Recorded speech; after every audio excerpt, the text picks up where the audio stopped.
This is Baseline, a podcast about baseball for people who know nothing about baseball. I'm Kyle. And I'm Andrew. And this is Baseline. I've got some Giants news to cover here briefly. Giants news. Giants news. They're big again, Giants. They're big. They're big. They're the big ones. The Frost Giants are coming. Please well, go to the shelters now. The photo that you're seeing here is somewhat apt for that, with the snow falling while they were playing a game in, I think, the Colorado Rockies, you know, your home of the Rocky Mountain Oysters. There was a game where Derek Holland, one of these starting pitchers of your San Francisco Giants, was pitching in a regular game and then was told to leave said game, as you do. The Giants ended up losing to the Reds in the game that they're talking about here, but Derek Holland had to leave the game, apparently in a post-game interview, said with an injury that he had faked. And the Bay Area press is sort of all up in a buzz by saying, like, one, Holland's moving to the bullpen now. He's no longer a starting pitcher. And so, what's the drama there? Also, a major league team is basically saying, hey, pitcher, we need you to, I don't know, say that you're injured so that we can put a new pitcher in now instead of later. And Giants, of course, and Bruce Bochy and management and the league and stuff or basically said, like, what Holland is saying about the injury is that, he just doesn't understand that he was actually hurt and we just couldn't have him continue to play, even though he felt like, he could still throw a pitch. And that's the misunderstanding that we have here. No, you just don't understand what's good for you. I know what's best for you. Right. Yes, exactly. What is the advantage of telling your pitcher to fake an injury so that you can get him out sooner? Because couldn't you just, you could just take him out if you wanted to, surely. You could. The difference in this instance likely was that Derek Holland was pitching so poorly in his 2 2/3 innings on Thursday, where he gave up 7 runs, that the Giants thought. Yeah, thank you for that, by the way. We just can't. We can't have him in here anymore. So by taking a pitcher out when they're quote unquote injured, that gives you the chance to then warm up the replacement pitcher on the mound. Typically, the person who would then replace that pitcher would already be warmed up, and so you would just be throwing a few pitches to sort of get the juices flowing, as it were, in regular game mode on the mound. So you would throw whatever, like 4 pitches, 6 pitches, and then they would resume play in a regular switch-out situation. But when the pitcher is actually hurt, that gives the Giants a chance to now go grab a bullpen pitcher, put that pitcher onto the mound straight away, and give them enough time to warm up. And so, like, I don't know what exactly the amount of time is that you would give them to warm up. I'm sure there's some sort of new league specification for that, but so they can kind of switch in a pitcher quicker than would be usual. Yes, exactly. But the advantage here, that doesn't seem to me like that would be that much of an advantage. I don't know. It doesn't seem like that would be enough to matter, but I guess it does. With pitchers, pitching is all about a rhythm, right? Pitchers are a fickle species. The mighty pitcher takes his mound. He walks forward, and the pitch. It's a strike. Here we see the pitcher surveying his prey. He could throw a fastball in this situation, but the pitcher's looking in and deciding whether or not he wants to make the pitch. He winds up into the attack stance, threatening his prey. Soon he will release. Yes. But so the pitching, I would say organizationally, pitching is hyper fickle, especially when you have new management here. New ownership. You don't have new management. Bochy is on his last year with the Giants. San Francisco Giants now under new management. They are actually, and this new ownership is making a lot of different movements, honestly, and it's sort of weird. So Derek Holland is going definitely be beneficial, but also sometimes isn't. It's a gamble, which is true honestly. Of literally everything. That's not a poignant. I did not say a poignant thing there. Hey, sometimes it's good, sometimes it's not so good, huh? Yeah, pretty much. The thing with the Giants, though, is that with this new ownership, they have actually sent one of their hottest pitchers from last year down to the minors in this same move. So Derek Holland moves to the bullpen. Jeez. And all the way down to the minors? Yep. It's not time for minor league team of the week yet, but it's not good. I mean, so when a player goes back to the minors, obviously they are doing so sometimes as sort of like a rehab stint if you were injured and you're trying to like work yourself back up to the majors. But if you're sent down to the minors, it's typically because of your poor performance. And hey, let me tell you something. We're going to be sending you back down to the minors. This is a good thing for you because you're a good pitcher, right? So, like, you're going to clean up. It's going to really raise your self-esteem. I promise. Hey, don't leave anything here when you leave. Take it all with you. Clean out your locker. Just make sure that you take literally everything with you because you're not coming back. No, even that nameplate. That's got to be gone. Yeah. We got the new guy coming in 20. Really need you out of here now. But the Habs waiting out front. That's the thing, though, right? Like, you're still staying in that team system. It's not like you're being sent to another team. Like, if they traded you, that's for sure. Like, we absolutely do not want you anywhere near our team or our system or anything. Or we, obviously needed cash for you for some reason. But the instance where you're sent back to the minors, I guess the thought is like, hey, go work out whatever kinks you have, and then we'll bring you back when somebody's hurt. Why don't you go and work out your problems for a bit? The problem is you, not me, or maybe it's me and not you. At this point, I can't really keep it straight. It feels a little bit like 19th century boarding schools where it's like, oh, we're sending old Timmy away. Well, actually, thinking about like Major League farm systems, they're called farm systems, and it's really, it's like, I'm not a crop. And Aaron would be excited about that. He'd be all over that. Yeah. I mean, there's farms. We could probably get into sort of the analogies between, farms and raising it and turning the soil and whatever else. But in this instance, it's plowing. Yeah, lots of plowing. There's plenty of dirt. Combines. No, that's an NFL thing. That's yeah, exactly. No. So that's the Giants right now. They're in some really kind of I think this will blow over really fast, but they're in sort of a strange spot with the drama that has surrounded, especially the new ownership and like getting folks sort of pushed out a bit. If they were a big corporation, they would be talking about they're going through a bit of an internal restructuring in order to refocus their vision on key goals. I thought that maybe next year would be more of a rebuilding time, but it's honestly very much we're demolishing the inside of the house while moving the walls. Oh, not even the inside. Like, we've leveled the house now, and the land is still there. We dug a hole, pushed the house into the hole, and we're covering the hole up. We're not going to think about the hole again. Do not mention the hole.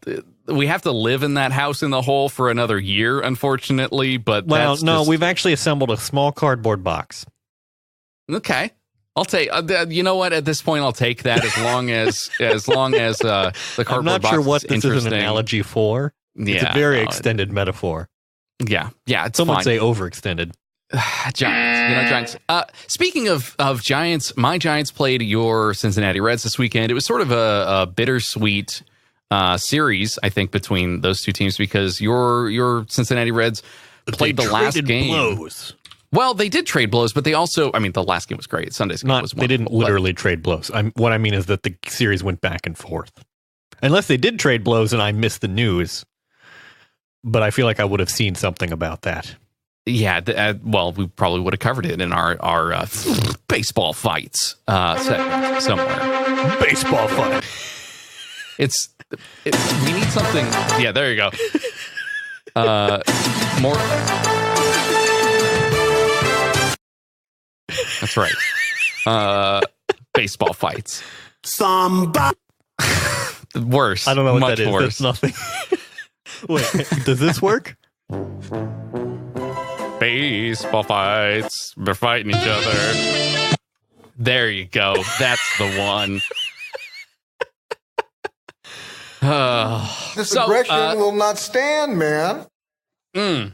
Perfect. The Cincinnati Reds played my San Francisco Giants. I'll get to it eventually. And it was the last series, of course, that the Reds are going to play at Oracle Park.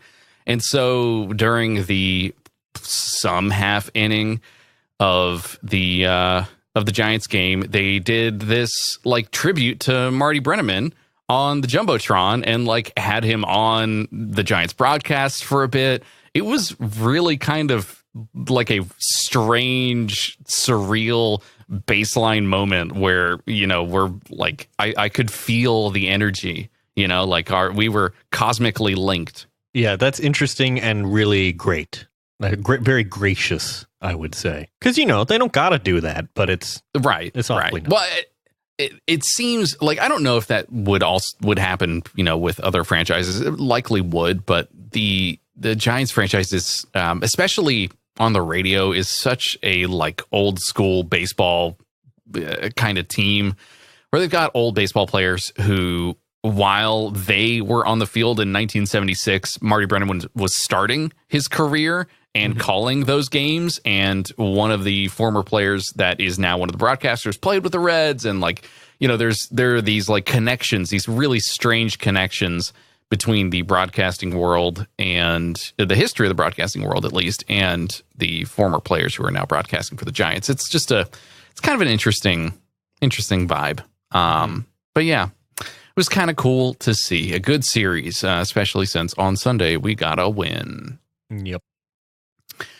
We also got some follow-up through email, a wonderful, gracious email from unknown. Should I say unknown or should I out? Literally, okay, I have no idea who sent it. I have no idea who this is. It was an email from... That's right. We've got some suggestions for our baseline bingo. A few squares. We've got like a walk-off home run, double steal, that's going to be a hard one to get. Yeah, this is like the hard bingo card, the one that you get and you're like, oh man, this would be a really good. They're never going to come up with number 72. That's just, it only goes from 1 to 10. That's right. This would be good for like a full. Excuse me. I think you would have to put in more common events, you know, to throw people a bone. You know, I don't know. It depends. Like if we did it for the whole 2019 season. Or like whenever we start true. this, it might be okay. Suicide Squeeze. I guess totally, I'm thinking if this was in the context of a single game, you would never ever complete a bingo. Correct. Yeah. But if it's for the whole season, yeah. And I think, you know what, it would be kind of fun to work from this list. These were ones that I wasn't even really thinking about. Ground rule double. Balk, infield fly rule, like these are actually things. These are good topics, maybe to go over because I need a bit of a refresher on some of these things. Yeah, I do too. I'm pretty sure Balk is that place where they sell discounted clothes. Right, I got it at Balk. That was that guy who used to play the piano and write music. Right. Right. Balk's Symphony Number 9. Yeah. Sebastian. Johann. Sebastian. Balk. Balk. Balk. You know, my thought. So we have walk-off home run, double steal, ground rule double, suicide squeeze, Balk. Runner interference, infield fly rule, and sacrifice fly. And I think that we should maybe make a couple of these. Some of them should or I thought that it would be cool to have one that is not related to on-field events, but is, you know, like if you're in the ballpark, you know, like mascot does something stupid or, you know, concession person does something funny. Concession person trips and falls. Someone spills their beer and trips or something like that. You know, like more like the goings on around the stadium. Mm-hmm. Someone doesn't catch the ball in foul ground. Yeah. Let's say like Bat Boy does something. Mm-hmm. No. I'm trying to think of. A freebie space would be like organ music. Okay. Trying to think of, could there be like uncalled for organ music? Sure. Maybe like PA screw up. PA screw up is good. That's hard to hear on a broadcast, though. Well, it's like it's one of those. I like player on first talks to the first baseman. Oh yeah, that's always great. When they have a little chat. Just like silly stuff, right? Like it's the part of the game where you don't really realize that there are actual human beings playing this game. They're not just robots. Mm-hmm. I forget that all the time. This is a great starting list, though. If you have suggestions, of course, be sure to send them over. Baseline bingo at baseline.show through our email is one way you can do it, or you could join our Discord server by becoming a patron, patreon.com/goodstuff, and we'll give you access there. Another bit of follow-up that I wanted to get to from our Discord page here. Some folks saying, indeed, hot dog was a mammal. Yep. That's correct. I think you can give them the ding for that. Yep. A hot dog, we also from Haroldina, a hot dog was many mammals. Yep. Also very true. Correct. Yep. You've solved our riddle. Yeah. You have actually the 2-spot bingo for baseline bingo has now been you won. Plinko, maybe we could do, I don't know, whatever. There's just so many games. Oh, a square should definitely be like contrived game with fans on field. Oh, yeah. There are so many or like of a these. mascot race or something, some sort of contrivance. Well, and that honestly happens so much with, like, if you go and watch a Washington Nationals game, they do that every single game with the presidents and having them like run around or whatever, and they do that with the oh my gosh, what's the team? It's kind of like they've had no Milwaukee. Original ideas for Yeah. It's almost that is like my that. scorching hot take. Come at me, Washington Nationals. Yeah. It's they're running. I mean, it is fun stuff. to see the disproportionately large president heads, but Right. I think that's what I'm thinking of. Yeah. No. Yeah. That's exactly. Okay, yeah. I feel like maybe that is. I'm like, might am not I be the misremembering Nationals. another beloved sports franchise that has presidents smashed? It's either. I mean, honestly, it's either the Nationals or it's the Milwaukee Brewers, and I can't quite remember. Well, Which that one doesn't make any sense. Clearly, for the Milwaukee Brewers, it should be different mugs of beer. Let's move on to some weird baseball things. Weird baseball things. Deadspin.com's got an article here. A bad throw to first forced Nico Goodrum, great name, to send a flying knee into Marwin Gonzalez's face. I just can't stop watching this GIF. It's a little bit like watching a crash test of a car because it's slow motion and you're just like, da, da, da, da, da, da, boom. I just got to say, he better be thankful that he was wearing that helmet. Also, it looks like because of the sort of angle that his head was at and the fact that he was wearing the helmet, he couldn't really see that the knee was there very well, is my guess. Yeah, because he ran headlong into it, and I can only assume that he just didn't realize that there was a knee there. Anyway, I hope is he okay? It looks like both of the players had to leave the game straight after this. Why? I do recommend you go and look at this. Understandable, yes. Yeah. Oh, it says he was able to pass concussion protocol, so that's good. He was diagnosed with, quote, only a facial contusion. Right, which is basically just like a cut on the face. But right, and then the Tigers player was diagnosed with a right knee contusion. So contusions for everyone. The surprising thing here is that the first baseman is supposed to basically like do all they can to not impede the runner, whether or not whether or not this Detroit player would have caught the ball and like tagged him out. He would have basically been completely impeding him and would have had to call him safe. Like there's no impeding the runner. Yeah. There's no way that this like would have been okay for the first baseman to do ever. I have to think that his sort of throwing his leg out is sort of an instinctual thing for like balance, for getting leverage. Sure, but is what it seems like. But this is the unfortunate thing of sometimes the throws are bad and you end up looking very silly trying to catch them because you have to jump in ways that you didn't anticipate. Yeah. Goodrum says that he basically just didn't see the first baseman and also added that his biggest concern was the state of his face. He says, quote, "I was hoping that my face was okay and that it wasn't broken.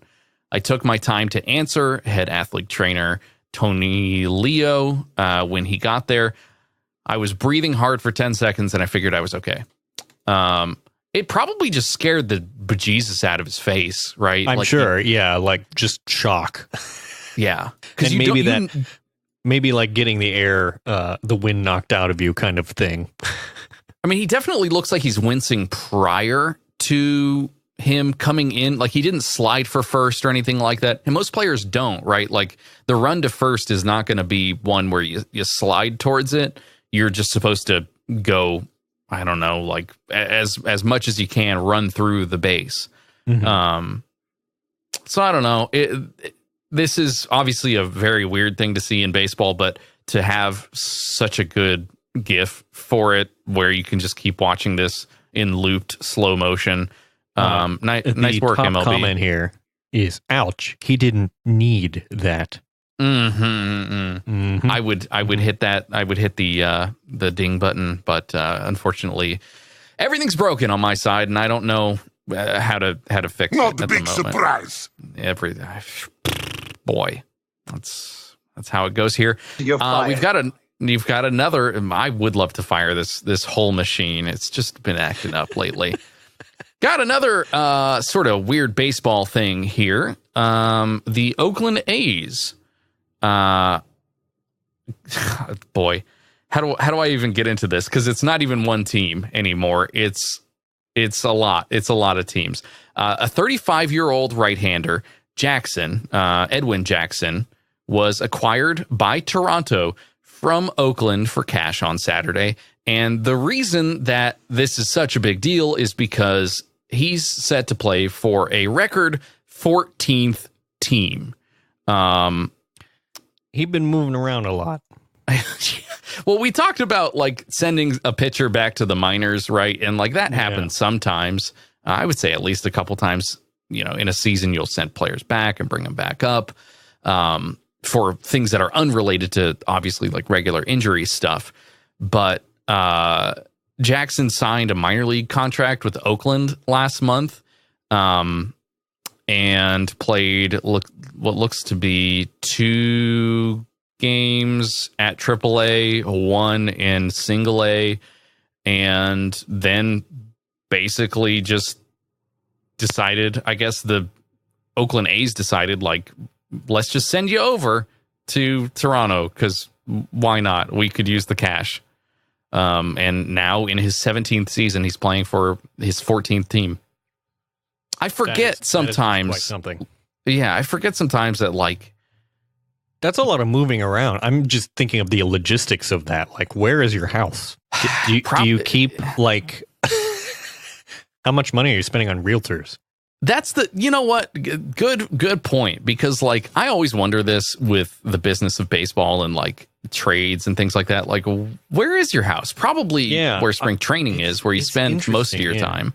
And then do you just have an apartment in, the city of the team or whatever. I don't know. But it's interesting because these I guess they figure they're probably making enough money that it doesn't matter, but it seems like those sorts of things aren't really taken into account when they trade players. No, especially if it's for cash. They're just like, oh, on paper, this looks good. Yep. See ya. Bye. Yep. There you go. Baseball, money ball. those gosh darn Oakland Athletics playing their money ball. Mm-hmm. You've got a link in here to sort of rekindle our rivalry, I suppose, by pointing it even out says Deadspin.com. On Deadspin it's filed to beef. That's right. This is filed to beef. This is an article about Madison Bumgarner and Yasiel Puig, who this was interesting to me because I did not realize. Apparently, Madison Bumgarner and Yasiel Puig, they don't like each other at all. Yeah, they have a bit of a feud, a beef, as you might say, a long-standing dislike for each other, which used to be, I guess, more prevalent because they were playing for teams that were both in the same state, but now Puig is playing for the Reds, which made it difficult. It was a long-term feud, and it's very difficult to keep up long-term feuds. Skyping gets you close, but not really all the way there. Right. Drew Carey gets you a little bit closer. Yeah. Right. Sending passive aggressive gifts or whatever just gets expensive. Right. It's hard. They say that absence makes the feud grow stronger. So, wait, do they? I'm confused. Anyway. Yeah. So, when my Cincinnati Reds played your San Francisco Giants, this feud was on full display. It said Puig basically smoked a 92-mile-per-hour fastball from Bumgarner into the left field seats. Knowing what he had just done, the Red decided to take some time to admire that handiwork on his longtime nemesis and threw his bat once he got done looking at the dinger. He didn't throw his bat at Bumgarner, to be clear. He just did a bat flip. I feel like that's critical context that is missing from that sentence. But yeah. He flipped his bat, and then after the game, Bumgarner had a very interesting response at the post-game press conference. He said, he's a quick study. It only took him 7 years to learn how to hit that pitch. And honestly, that's pretty good shade, I have to be honest. Yeah.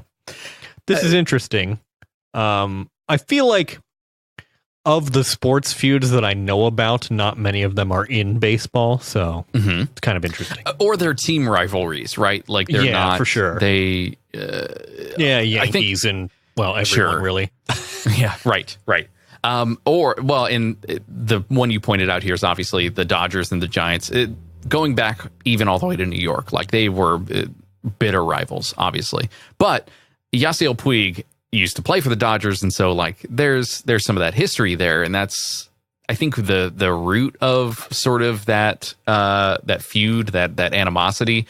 But Bumgarner, so prior to this happening, had lots of issues with the strike calling that the home plate umpire was doing with certain pitches, and sort of previous innings were not going so well, and so like prior to Puig hitting this home run, he was just in a sort of a bad spot in general. And Bumgarner is not great at keeping sort of a cool. He can throw like 190 pitches probably if he tried. But for a moment, I thought you were going to say 190 miles per hour, and that was going to be very impressive. Typically, he can. His fastballs do break the speed of sound, but the thing with Bumgarner is like he's sort of like a horse, right? Like he'll work forever in a game, and he'll throw a lot of pitches. Typically, you're only supposed to leave a pitcher in there for around 100 pitches is sort of the general rule. But Bumgarner is like, don't take me out. I've just hit 100 pitches. Like I'm in my groove. Like don't mess me up. And that's when they take him out. Fully warmed up now. Yeah. Right. Exactly. And so it takes the only thing. Pitches. Listen, keep me for 9 innings, then I'll get into your game, I guess. But the thing with his temper though is that like that's the thing that he has had a really hard time kind of, I don't know, staying on top of. Obviously, the calls were bad. I'm going to say the calls were bad, but prior to this, they just weren't going his way. So he was sort of peeved about that, and that absolutely adds to it. I would say, though, that the bat flip from Puig here is not that bad. It's not. Yeah, it didn't seem like flippant or like it was supposed to be incisive. Right. Yeah. Agreed. I don't really. It just looked like he was like, and don't need this anymore. Yeah. Well, and especially if you are going to pull it like he did, where you're hitting from the right-hand side and you're hitting it into the left field bleachers, those tend to hook foul a lot. And so watching, I fully anticipate that part of him was sitting there watching it for a second, thinking like, is that going to stay fair for maybe half a second? Then he realized, okay, now I'm just going to like trot and just like sit here and watch as it goes into the seats, because it was a no doubter once you saw him swing through it. But I don't know. I think Bumgarner is all about understated shade, kind of in a post game press conference. He's not going to be the one. His name comes up a lot. I feel like, as someone who's not, who has not historically followed baseball that closely, stories that I saw, his name was in a fair few of them. So sure, right, yeah. And there are some steaming hot takes in the comments here, which I really cannot recommend that you read. But boy, some people have opinions. Yeah, it seems like it. I don't see the point in taking a side here, but apparently the related stories on Deadspin are just as good. Madison Bumgarner and Yasiel Puig yelled at each other and started a bench clearing shoving match, as well as Bumgarner hits Puig, sets off bench clearing panel discussion. Bench clearing Socratic seminar. Now you contend that. Yep. I would need to see proof of that, sir. And obviously, Yasiel Puig trying to fight the entire Pittsburgh team. We covered that a couple episodes ago. So you obviously know where I stand on this. But we'll see how this feud is extended throughout the year. This is, again, like I said, the last series that the Giants and Reds are going to play at Oracle Park. So the rest of them are going to be in Cincinnati. So the Great American Ballpark. That's right, with that big truck in the outfield. Big old boy, truck. Oh boy. Andrew, it is time. Yeah, I have it somewhere, but you won't be able to hear it. Oh. Yeah, it's just not. Let's see. Can I turn it off and turn it back on again? Will that work? Absolutely. Ooh, I got it. Absolutely. I wasn't prepared. That means that buzzer, hey, Mario. That buzzer means that it's time for our minor league team of the week. And now it's time for your baseline minor league team of the week. That's right. That's really good. Mm-hmm. I like that a lot. Mm-hmm. Yeah, it does need a little bit of work. It could maybe be a little bit louder. I'm gonna. Yeah, if you could replace Harold with someone else. No, I'm kidding. Love you, Harold. I'm going to affect the heck out of that. Yeah, really give it that stadium reverb, I think. Oh yeah, great. Oh yeah. Well, I tried to get Harold to go into the stadium, but he just, all they have are indoor things over there in Minnesota, so it's sort of like, what are we supposed to do? Well, and you probably could have gotten him to turn the reverb on one of his 90 audio interfaces, but he couldn't find the right knob. Yeah, but it's hard to keep them all straight. Yeah, it's too many mute switches, I think. Right. Anyway, the minor league team of the week this week comes to us from South Carolina. What do you know about golf? Tigers. It's the South Carolina Tigers. They're both of those together is actually pretty good. That was a complete mistake, but it works. No. Okay. Not, all right. Tiger Woods. I'm thinking more of tournaments. Oh, right. You have the PGA Tour, the LPGA Tour, the other letters, PGA Tour. Yeah. Yeah, the IGA Tour. That's for groceries. No, so that one's beyond me. Yeah, so there's this golf tournament, this little golf game that happens every year. It's called the Masters. And apparently when you win the Masters, they give you a green jacket, which you don't get to keep, as it turns out, but you do get to wear it after you've done the golf very good. They give you the green jacket. Do you wear it when you golf, or is it just more of a... I think you're not... No, because you might blend in, right? And that would be bad. Yeah. You might get beaned with a golf ball. That could be bad. Right. So the Masters tournament is played in the city of Augusta, which is also the hometown of your Augusta Green Jackets, Class A minor league baseball team, affiliate of your San Francisco Giants. What? Yep. Wow. I had no idea. Since 2005. Yep. Huh. Yep. Yes. So, they're a Class A team, so they play in a very small field that seats under 5,000 people, which is very small. I think some colleges have larger baseball stadiums than that. Yeah. But you gotta have something. This was brought to us by the Tiger on Twitter, who, by the looks of it, has been going on a little tour of minor league teams around the South Carolina area, because he sent us a couple of them. The first one was indeed the Augusta Green Jackets. He said he sent a picture. He said SRP Park, home of Giants single A affiliate, the Augusta Green Jackets. See what they did there? And I replied to him with several thinking face emoji. And he said Augusta National, home of the Masters, the winners of which receive ... And I had a funny tweet, but I didn't reply to it because I was busy and I forgot. And I still forget. Then he sent us Fleur Field, home of single A Boston affiliate Greenville Drive. Then he was in Charleston with the Charleston River Dogs. That's another compound name. Yeah. Yeah. And then just recently he sent us from Columbia, the Columbia Fireflies. So thank you to him for going on, I guess, a self-appointed tour of or minor league teams in and around South Carolina. Very interesting. Appreciated.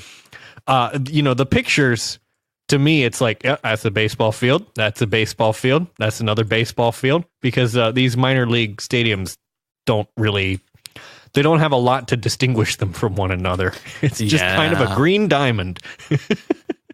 Which I do. I mean, that is sort of like the small town baseball I dig. I was just in Charlotte, North Carolina, and sort of stumbled upon basically the same thing and posted a link in our baseline chat on Discord, and it very much was just sort of like, yep, that's kind of like that's a tiny little that's a small little stadium, very cool, with mostly field on there. I personally like this Green Jackets logo a lot because not only is the sort of bee looking thing, it's a bee, it's like a yellow jacket, but it is of course green instead because yes, exactly, clearly. But it's sort of like a classic golf hat with the little pom pom on top. Like the tam. Yeah. Yep.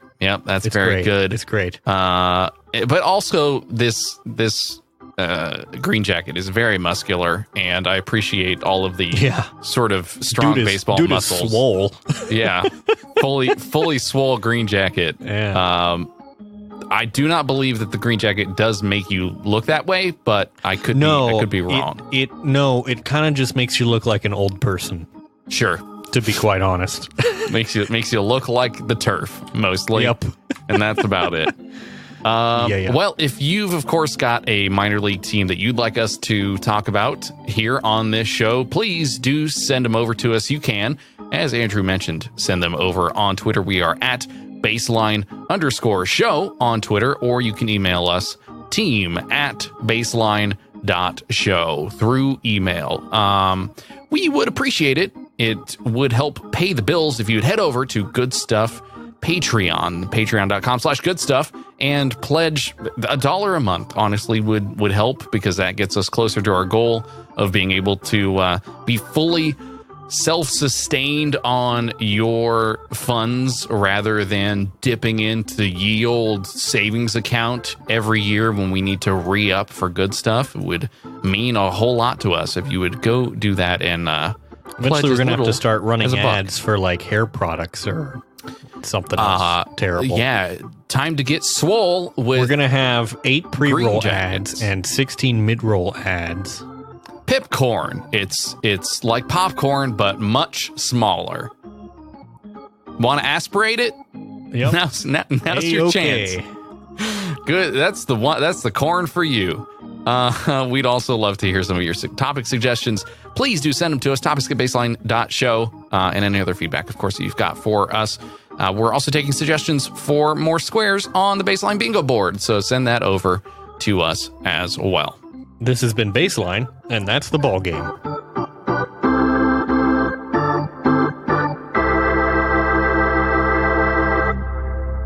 Any rebroadcast, retransmission, or account of this game without the express written consent of Goodstuff.fm is prohibited.